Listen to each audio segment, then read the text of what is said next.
हिंदू नेता सचिन सिरोही पर शिव शक्ति धाम डासना देवी मंदिर मामले में हुए मुकदमे एवं गुंडा एक्ट व जिला बदर की कार्यवाही में मेरठ सचिन सिरोही के आवास पर पहुंचे जूना अखाड़े के महामंडलेश्वर यति नरसिंहानंद ने घटना को निंदनीय बताते हुए इस पूरे मामले की उच्च स्तरीय जांच सूबे के मुख्यमंत्री योगी आदित्यनाथ के संज्ञान में लेते हुए करने को कहा। हिंदूवादी सोच रखने वाले सचिन सिरोही के साथ ऐसी कार्यवाही का नरसिंहानंद ने पुरजोर विरोध किया। इस मौके पर महन सिंह बालियान, पंडित बालकृष्ण राय, संजय सिंह, संदीप कनौजिया, कार्तिक गुप्ता, डॉक्टर योगेंद्र योगी, कमल खटीक, हर्ष यादव, गोपाल व अन्य लोग उपस्थित रहे। जनपद मेरठ से सचनामा इंडिया प्लस न्यूज के लिए दीपक वर्मा की रिपोर्ट। मैं जूना अखाड़े का महामंडलेश्वर हूँ। मेरा नाम यति नरसिंहानंद गिरी है। मुझे अखाड़ी अधिकारियों से इस बारे में कोई बात करने की जरूरत नहीं है। बात करने की कभी जरूरत पड़ेगी तो ऊपर के लोगों से बात करेंगे, अधिकारियों से क्या बात करेंगे। अभी कोई बात करने की मुझे जरूरत लगी नहीं जी। मुझे लगता है कि अगर अधिकारी मान जाए और योगी जी अधिकारियों को थोड़ा ठीक कर लें तो सब मामले ठीक हो जाएंगे। बाकी ये है कि लोग प्रयास कर रहे हैं, लोगों को समझाने का प्रयास कर रहे हैं, लेकिन दिक्कत क्या है कि समय ऐसा है कि केवल उत्तर प्रदेश में अधिकारी हावी हैं। हम नेताओं से बात करते हैं, नेता कहते हैं जी हमारे हाथ में कुछ नहीं है। मैंने इसके बारे में कुछ यहाँ के जिम्मेदार नेताओं से बात की कि भाई इस तरह से सचिन के साथ जो हो रहा है गलत हो रहा है। कह रहे जी हमारे हाथ में कुछ नहीं है, अधिकारी सब कुछ कर रहे हैं। तो ऐसे में बहुत मुश्किल है। हमारी अधिकारियों से हमारा क्या संपर्क हो सकता है? हम साधु हैं, हमारा अधिकारियों से क्या संपर्क हो सकता है? और हम क्यों उनसे बात करने जाए? वो कोई अच्छा काम कर रहे हो तो चलो शाबाशी देने भी जाएं। हमारे लोगों को कुचल रहे हैं, हमारे लोगों को मार रहे हैं, झूठे मुकदमों में फंसा रहे हैं। तो ये एक बहुत ही बुरा यहाँ पर हो रहा है।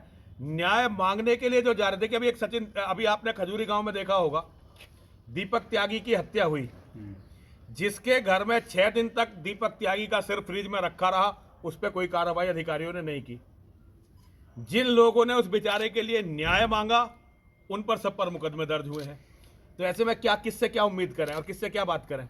बहुत प्रताड़ित है जी, बहुत प्रताड़ित है, बहुत ज्यादा प्रताड़ित है। हम अधिकारियों की मनमानी से बहुत ज्यादा प्रताड़ित है और कोई भी हमारी न्यायपूर्ण जो मांग होती है अधिकारी उसे उठने नहीं देना चाहते।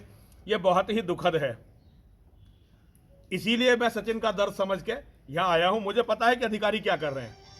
जो हमारे साथ हो रहा है गाजियाबाद में, वो इसके साथ यहाँ पे हो रहा है। बिट्टू सिंघेड़ा और ऐसे लोगों के साथ मुजफ्फरनगर में हो रहा है। अधिकारियों के केवल चेहरे बदल रहे हैं, कार्यप्रणाली वही है जो समाजवादी पार्टी के और बसपा के समय में थी। अधिकारी उसी कार्यप्रणाली के, बल्कि उससे भी ज्यादा दमन पर उतरे हुए हैं, हमारे दमन पर। देखिए योगी जी सुनते हैं, योगी जी को पता चलती है तो कार्रवाई भी होती है।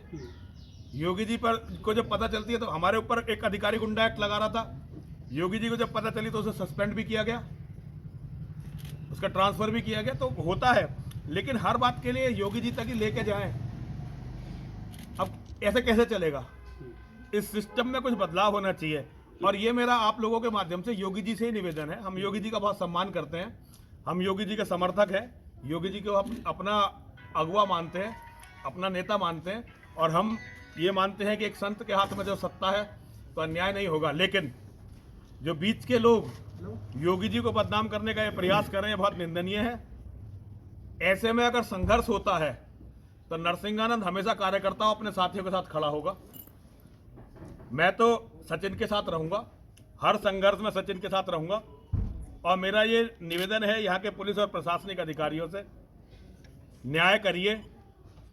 ये कुर्सी जिस पे आप बैठकर आज बहुत लोगों का दमन कर रही है, बहुत दिन तक नहीं रहने वाली है। कल को आप सबके बच्चे इसी समाज में रहने वाले हैं।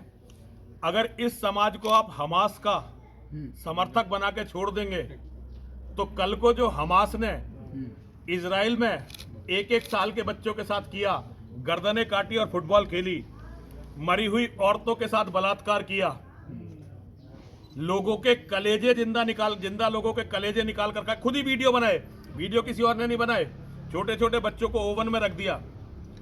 जो किताब वहां के लोगों ने पढ़ी है ना, उस किताब को पढ़ने वाले यहाँ कम से कम 30 करोड़ हैं। आज हमें मरवा दो, नंबर तुम्हारे सबके बच्चों का भी आना है। इस आग से बचना कोई नहीं है, यहां तक कि इस आग को लगाने वाले भी नहीं बचने वाले।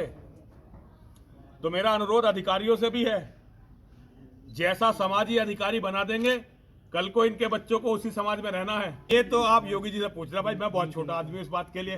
सॉल्यूशन अगर मैंने बता दिया तो आप मुझे अभी जेल में करवा दोगे, फिर मैं निकलूंगा 1.5-2 साल बाद, रासुका आज ही लगवा दोगे मेरे पे। देखिए, जो किताब मजहब के नाम पे हमास ने पढ़ी है वही यहाँ की मस्जिद और मदरसों में पढ़ाई जाती है। जो उनका लक्ष्य है वही इनका लक्ष्य है। तो ये लक्ष्य समाज के सामने बहुत जल्दी आएगा। आप इन्हें अपना दोस्त मान लो, मित्र मान लो, कुछ भी मान लो। इजराइल ने गलती क्या की थी? इजराइल ने ये तो गलती की थी 20 साल से नेतान्याहू ने। उसने सोचा कि अब ये जब हम इनके साथ अच्छा व्यवहार करेंगे ये सुधर जाएंगे। लेकिन उनका लक्ष्य है 1400 साल से बिल्कुल क्लियर, और वो अपने लक्ष्य पे चल रहे हैं भाई।